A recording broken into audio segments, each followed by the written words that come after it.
Proposed budget is supposed to be, the deadline for filing a proposed is August 15th.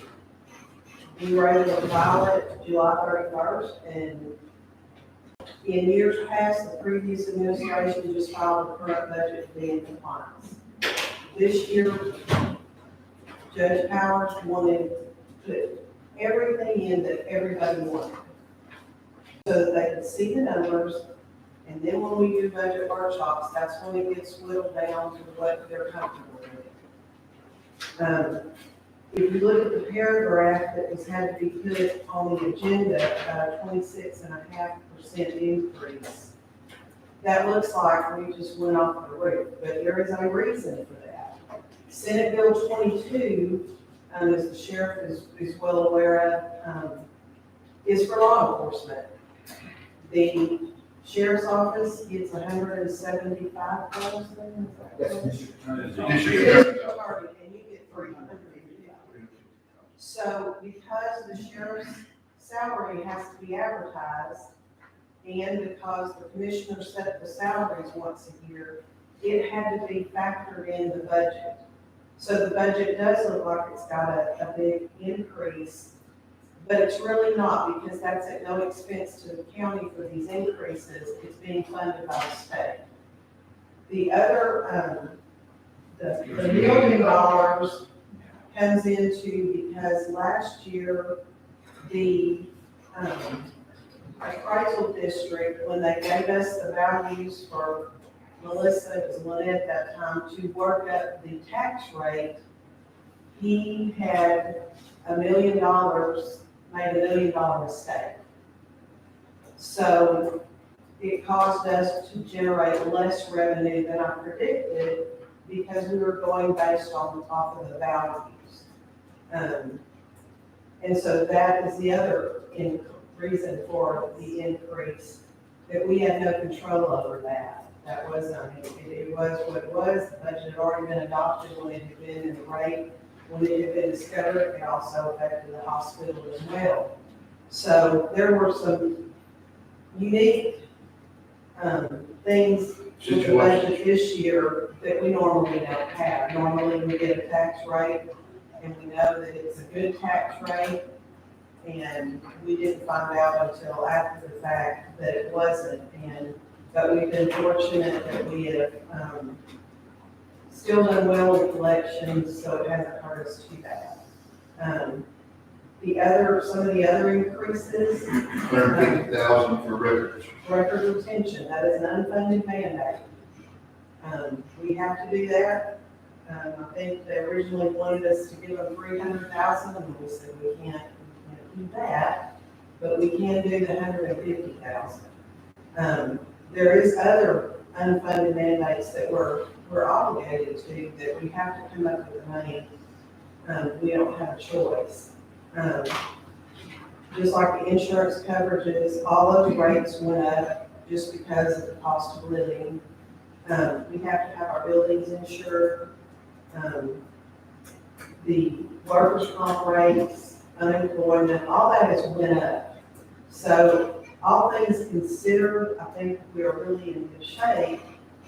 And being able to stay with no new revenue, because we try to budget at 94% collection, so if we collect over that, that's our rainy day fund to help with those unfunded mandates.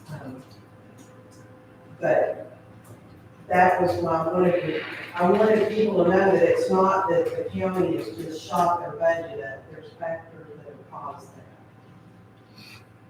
Yeah, so like you said, it affected all the ESD, school districts, hospital. I mean, it was I think somewhere wasn't it right around 744,000 that it affected jobs. Yeah.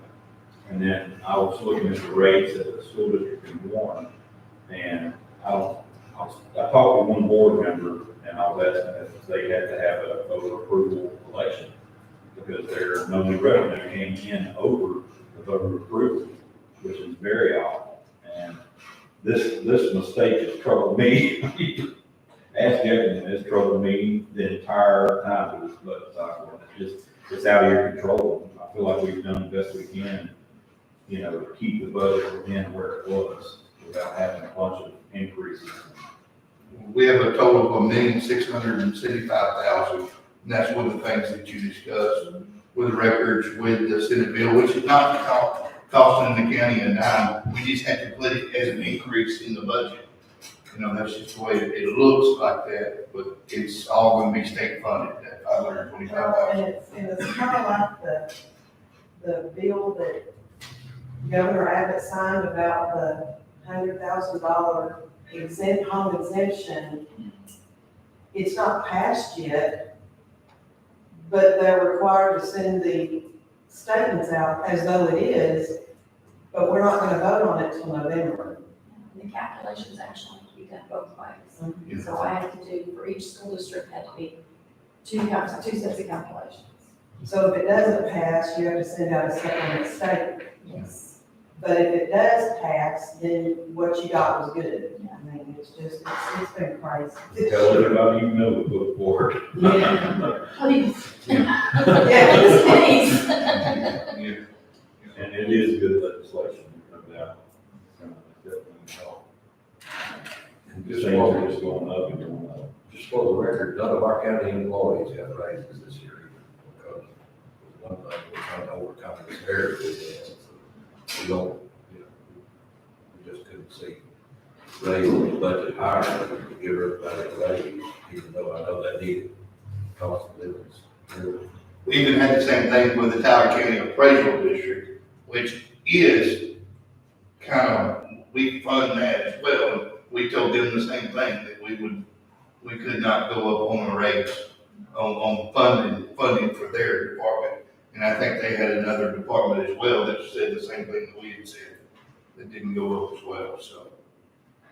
It wasn't just, you know, the library itself, it was, you know, for extra funding, so. And hopefully we can look at that again next year and see, and do our best.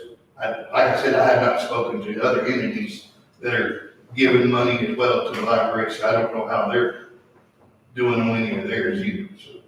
Can I ask a Yeah. question real quick? Okay, we're currently operating under the interlocal agreement that was previously signed by Judge Blanchett and so forth, so. We're waiting on that interlocal agreement to be rewritten right now. And once it's rewritten, then I will bring it to the board. The county, we have to vote on it as a county. I'll have to bring it to the commissioners. Once I get that, I'll have to bring it to the commissioners, because I'll overlook it, and then they have to look at it to see if they agree, and then we'll go into the interlocal agreement. We're waiting on that right now to be rewritten.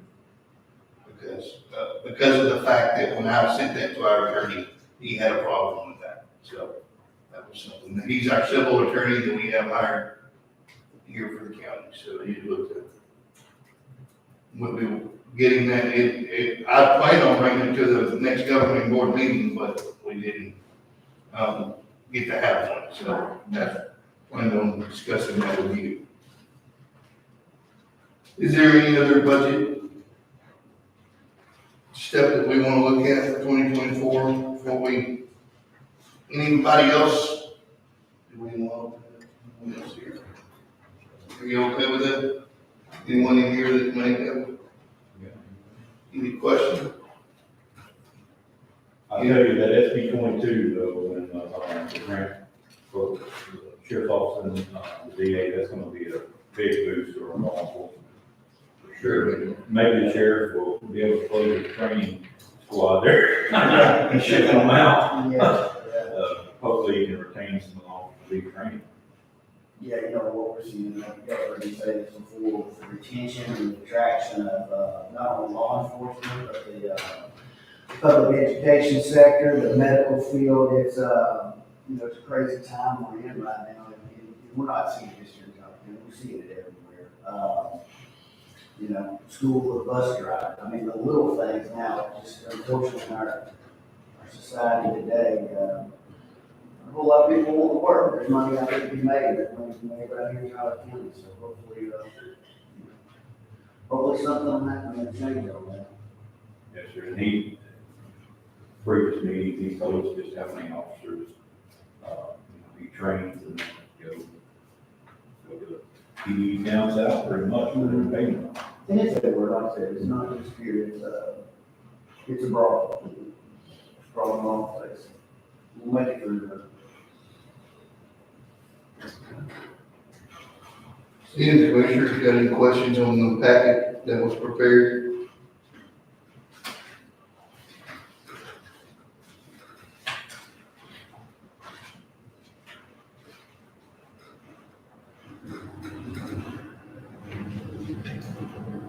We have any other official done any? Do you have anything? You don't have anything? Jackie, do you have anything else? The only thing that I would like to bring up is if you look at the sheriff's department salaries and the salary schedule.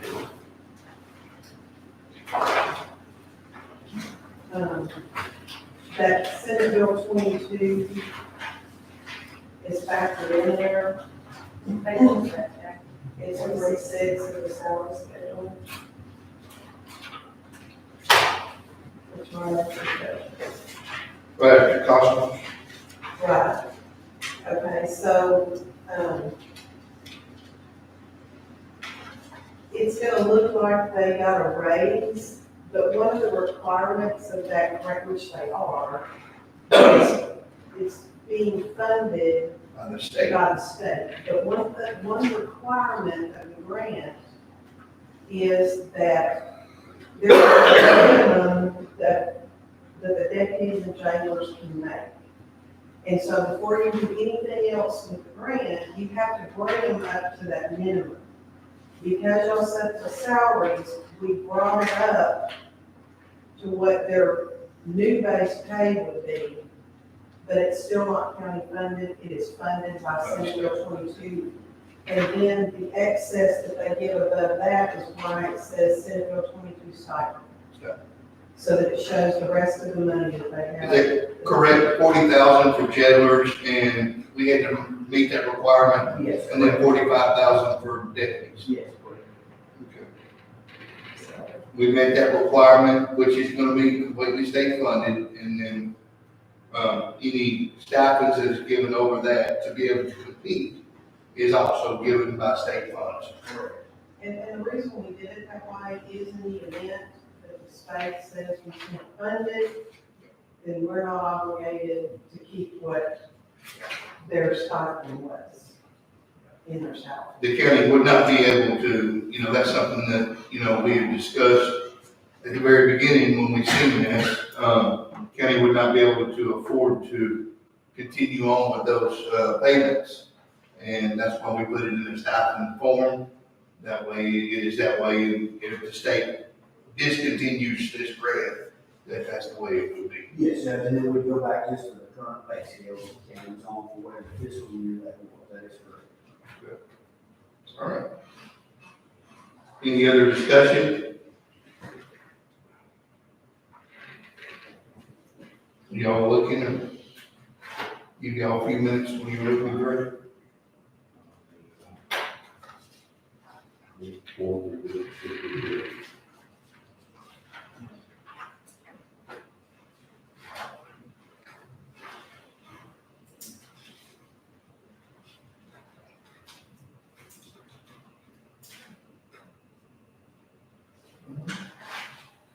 I will point out too, that, also, we talked about this, there's officials that were included in the, for a certain amount last year, and they didn't get what they're supposed to last year, so they are up to that. Yes. They were up to that level. I know JP was one, The county treasurer, the county clerk. County treasurer, county clerk. Tax assessor. that was something we advertised last year for them to be included in that budget.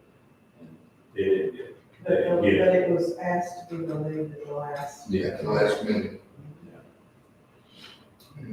Because that was wrong, like, semi salary was supposed to be this, and why didn't I get it? And what it was is those elected officials were not getting paid as much as the other ones. So now it puts it on the same pay scale from those, there was 5 ladies. Is that correct?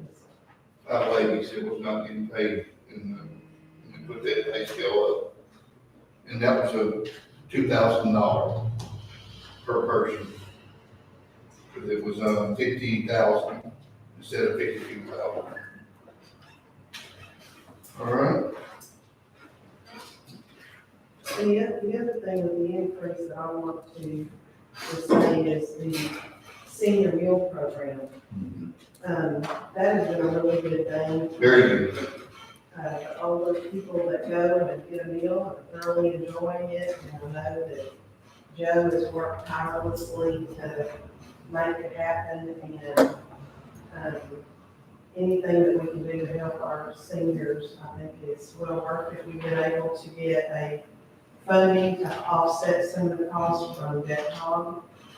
We are hopeful that we are also going to get money from Temple Yes, ma'am. to help with it. So we will have minimal cost when all is said and done of what it's costing us to do it now. Because as you're aware, years ago, East Texas Support Services used to do that program, and then we just had an in-kind match in the building requirement that we had to have for them.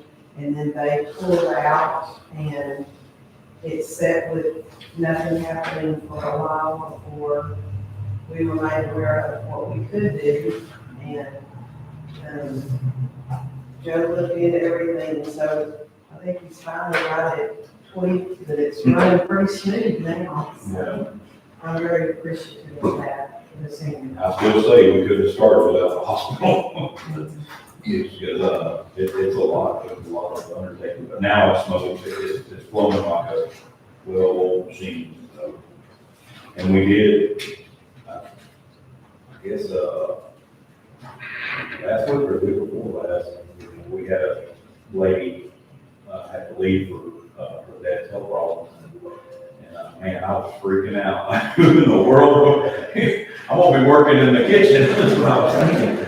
But, It happens. yeah. So it all worked out. We did interviews and got someone, and it's just going good. I'm just glad. And I'm gonna put in a little plug, and of course, I hope I say mine, a plug for our hospital and what good care they've taken in our county. Say hi for a second or third time. Yes, yes, so we're glad that Donnice is with us, and we're glad that we have here that she was able to get our hospital. Very much. And we did factor in. It actually got me off Oh, the bed, you know, what they found. we did factor in part-time for the city program. Yes. Because if, there's somebody sick, it's kind of hard. You have to have someone there to step in, sick or vacation or anything like that. You have to have someone there to step in. All right. Was there any other discussions on the clerk's report on this budget meeting? No? No other discussions? Need a motion to adjourn? Need a motion to adjourn? Second. All in favor, say aye. 9:36 a.m. we are adjourned.